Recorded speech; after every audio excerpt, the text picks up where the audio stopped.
عباد الله، إنه غبار كثيف يتراكم على الأرواح حتى يدنسها، وعلى العقول حتى يغطيها، وعلى القلوب حتى يعميها. قال سبحانه: فإنها لا تعمى الأبصار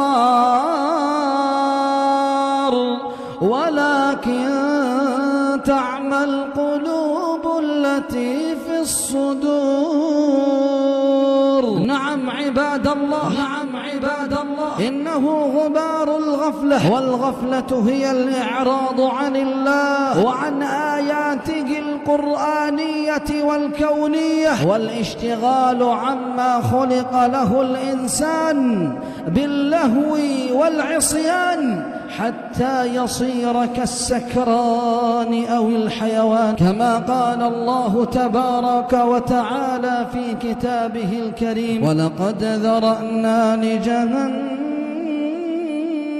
كثيرا من الجن والإنس لهم قلوب لا يفقهون بها ولهم أعين لا يبصرون بها ولهم آذان لا يسمعون بها أولئك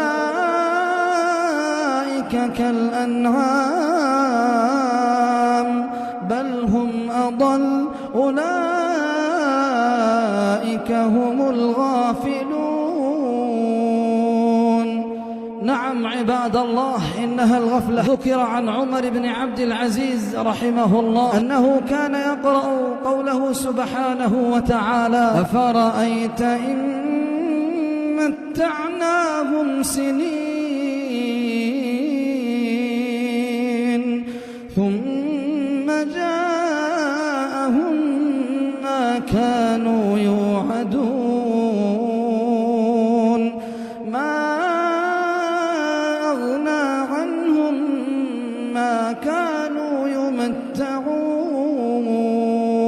ثم يبكي ويقول: نهارك يا مغرور سهو وغفلة، نهارك يا مغرور سهو وغفلة، وليلك نوم والردى لك لازم، تسر بما يبلى وتفرح بالمنى، كما سر بالأحلام في النوم لا نائم، كما سر بالأحلام في النوم لا نائم.